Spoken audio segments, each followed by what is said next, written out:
Hello everyone and welcome to a new video on the channel and welcome to my December wrap-up video. So we are now wrapping up my two main journals for 2025 in the December portions. I will be doing one more video in this journal. It'll be the flip through of the entire thing, or well, both journals. But I have to wrap up a few more details, and they're ones that I don't tend to film. And so I will be bringing that out at some point, hopefully next week, and then we'll be straight into solely 2026 content, which I'm very excited for. It's really nerve-wracking to be in a brand new journal, but equally I'm enjoying the process and filling in my new trackers that I spent a long time setting up in 2025.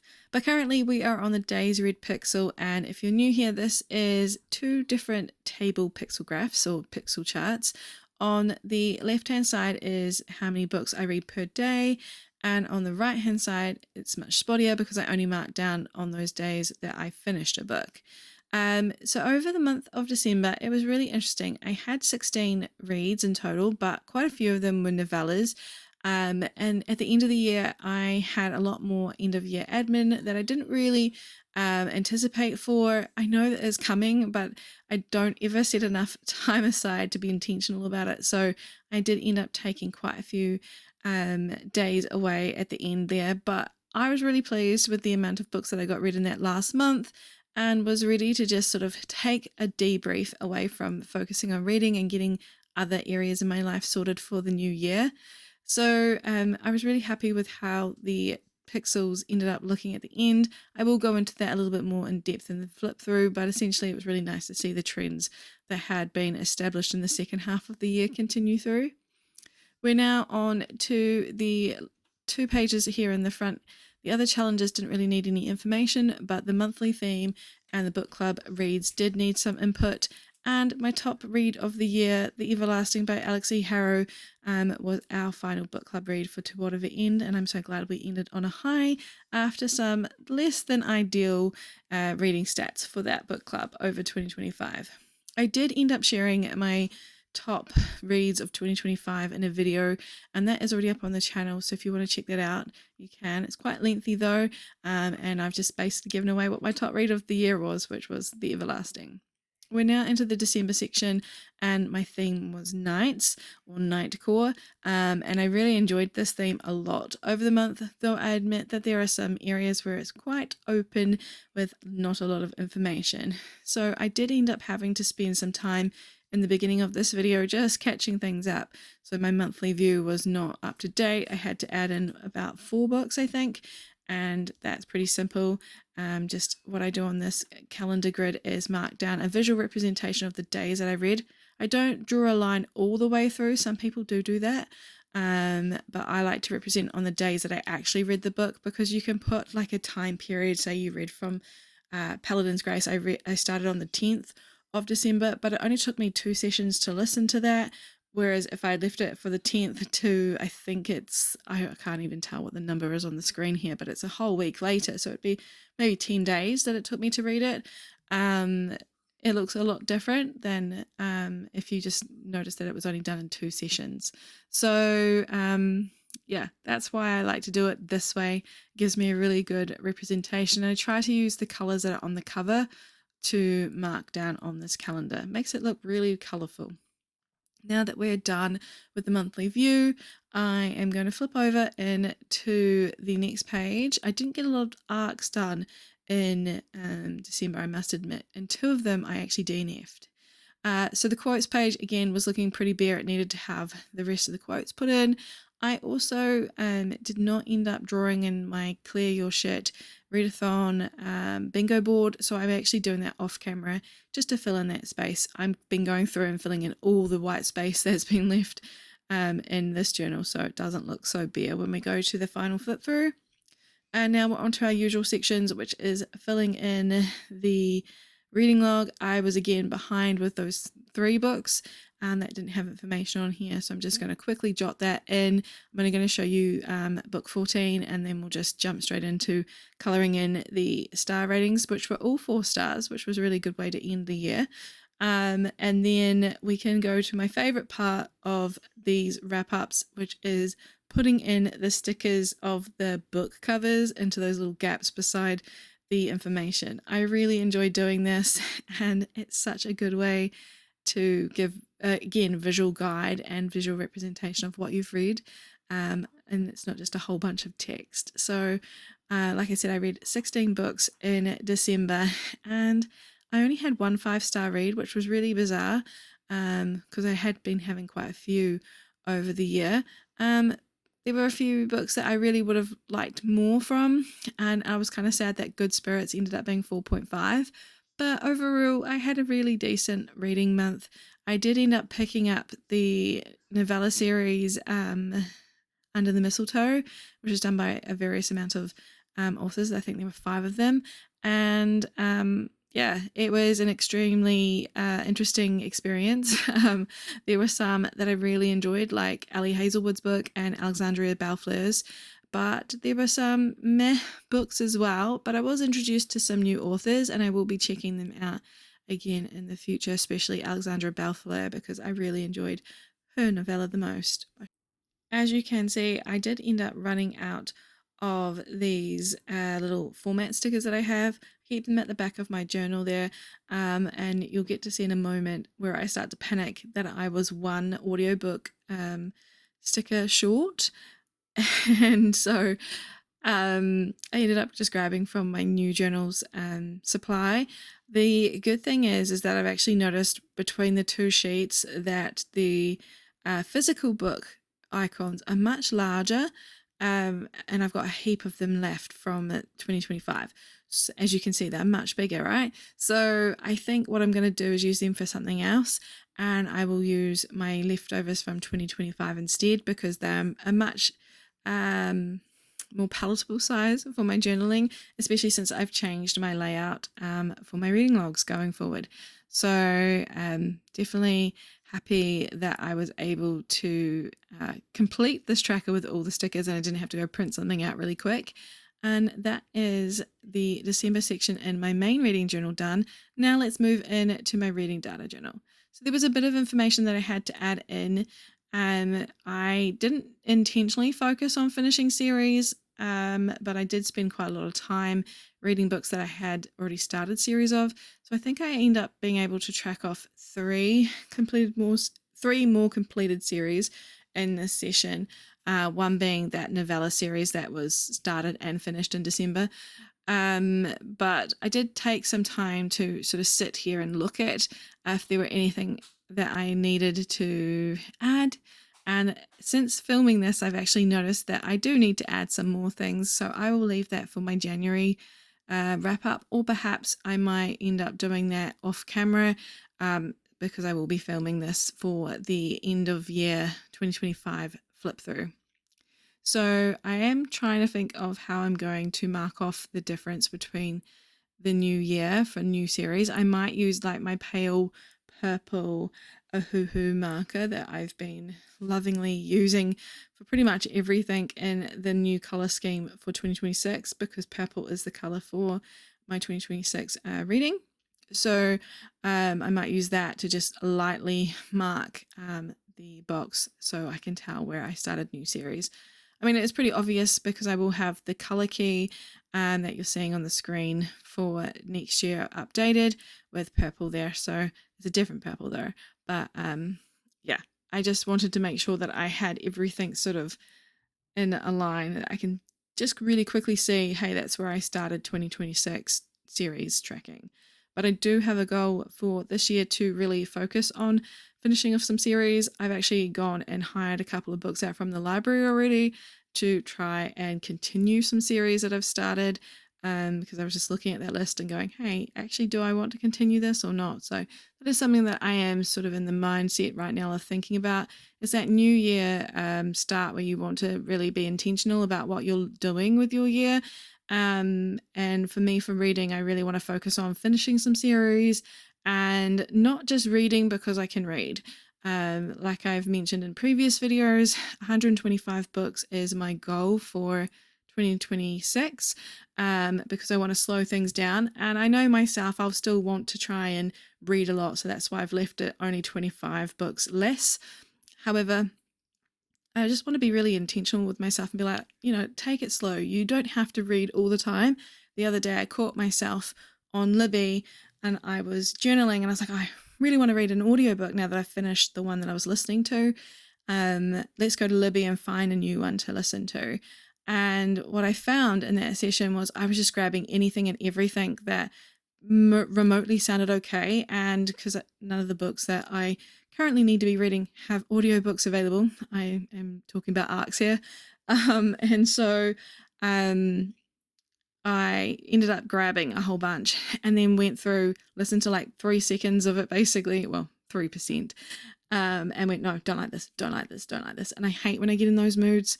And I know it's because I'm just picking because I can pick and not searching for things that I want to read. So being more intentional about my reading, I did end up actually choosing one on a whim and really enjoying it. I gave it 4.5 stars, but we'll talk about that in January, in the January wrap up.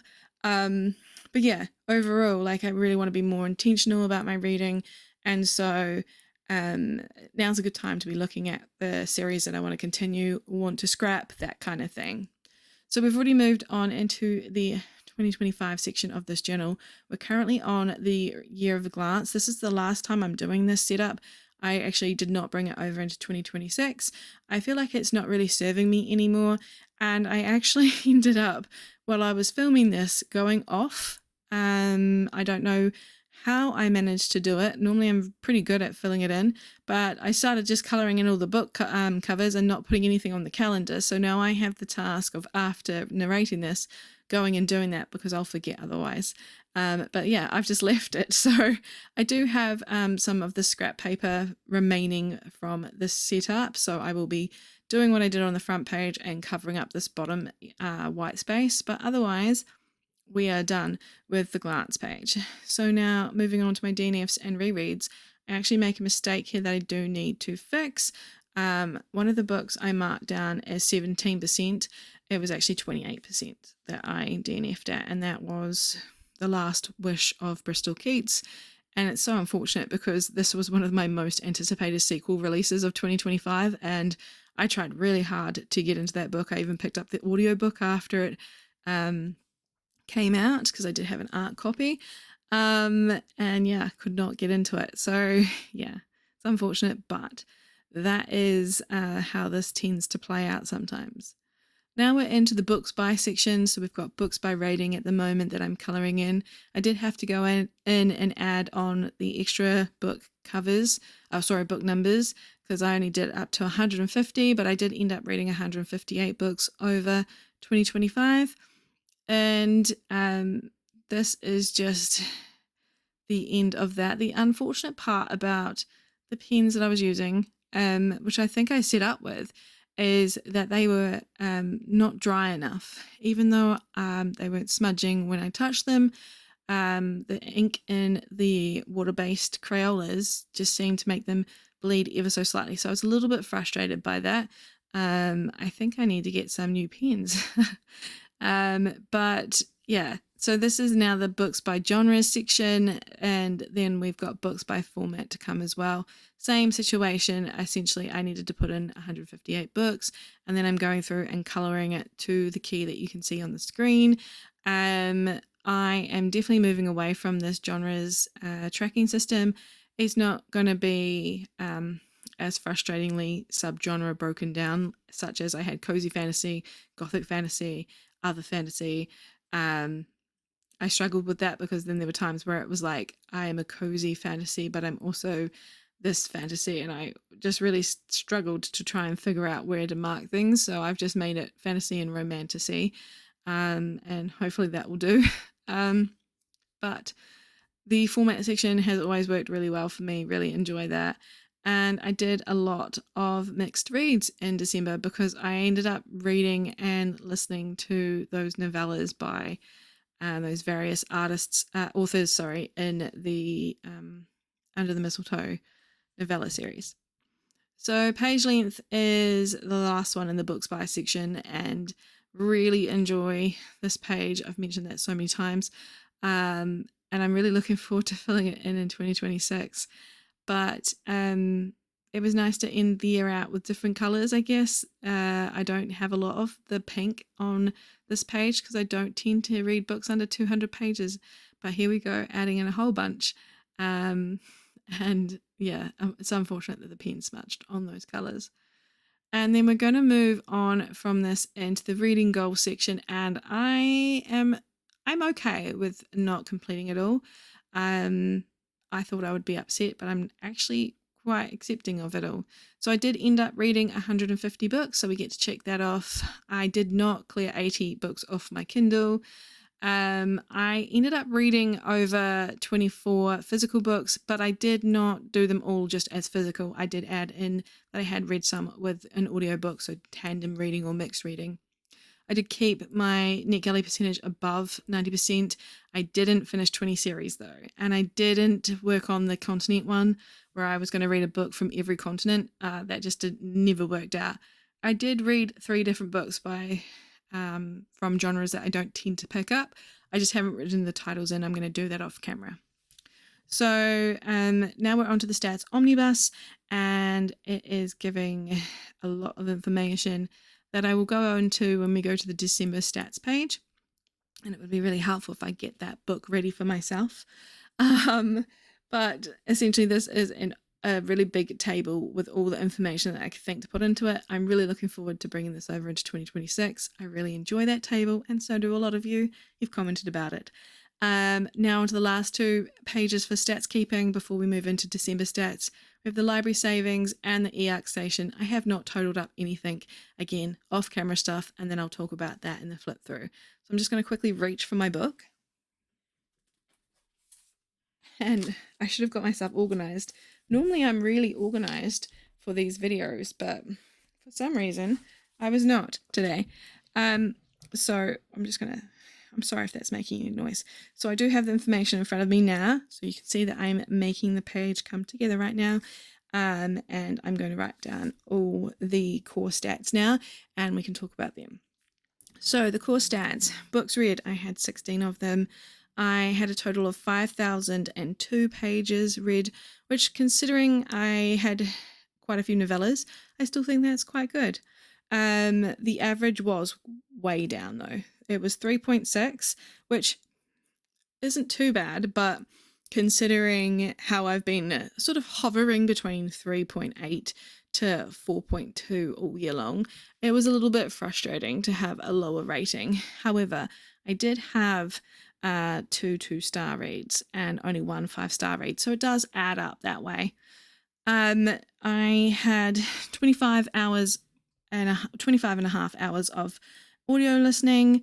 2 arcs were read. I also DNF'd 2 arcs. I brought 2 books. I had 4 library hires. 14 books were part of a series. 2 were from standalones. I had participated in 1 readathon, 1 book club, and I had 1 buddy read. I did not have any rereads in December. The genres read in December were fantasy with 3, romance with 6, and romantasy with 7. And what you can't see on the screen right now is pacing. There's only 2 sections in there, and it says fast and medium because I never really end up reading books that are quite slow. And Storygraph said that I read 60% of my books that were fast-paced and 40% were medium. For star ratings, like I mentioned, I've only had 1 5-star rating over December, and that was The Everlasting, and I am still thinking about that book to this day. I had 2 4.5-star ratings, Good Spirits, and I actually can't remember what the other one was. Oh, it was Lore Olympus Volume 7. And then 6 4-star ratings, which is pretty good actually. There were 2 3.5-star ratings, 3 3-star ratings, and 2 2-star ratings. I really didn't enjoy Mary Ever After by Tessa Bailey. I think I need to stop reading this author. I actually made that as a rule to myself, and then I thought, no, I want to finish the whole novella series. Absolutely hated that book. The other one was the third book in the Monster series by Vanessa Len. I was completely let down by this. I've actually really been heartbroken over it because I loved books 1 and 2. I really enjoyed the series. It was so unique, and the author did something really terrible that should not be in YA in my opinion, and was really quite lazy about how she wrapped everything up, which is such a shame. For the social media stats, I had 9. Oh, I don't really share them, do I? They are just sort of there for me to sort of mark down, but they won't be in this from 2026 onwards because I have a whole social stats page now. And then for acquired, I mostly got mine from Kindle Unlimited and the library. So that is my stats for December. I have already gone through and done the collage. We're looking at the flip through right now of the Reading Data Journal, and I can't believe that the next time you're going to be seeing this, there's going to be everything filled in. It's going to be a flip through of the whole year, and then it will be 2026 content that you'll only see from that journal. That one's continuing over 2026, and then this is the last time that you'll be seeing December like this. It will have that page filled in on the screen right now, and then we will be coming back in and having a look and talking about how the year went for 2025 very soon. So I'll see you then. Bye everyone.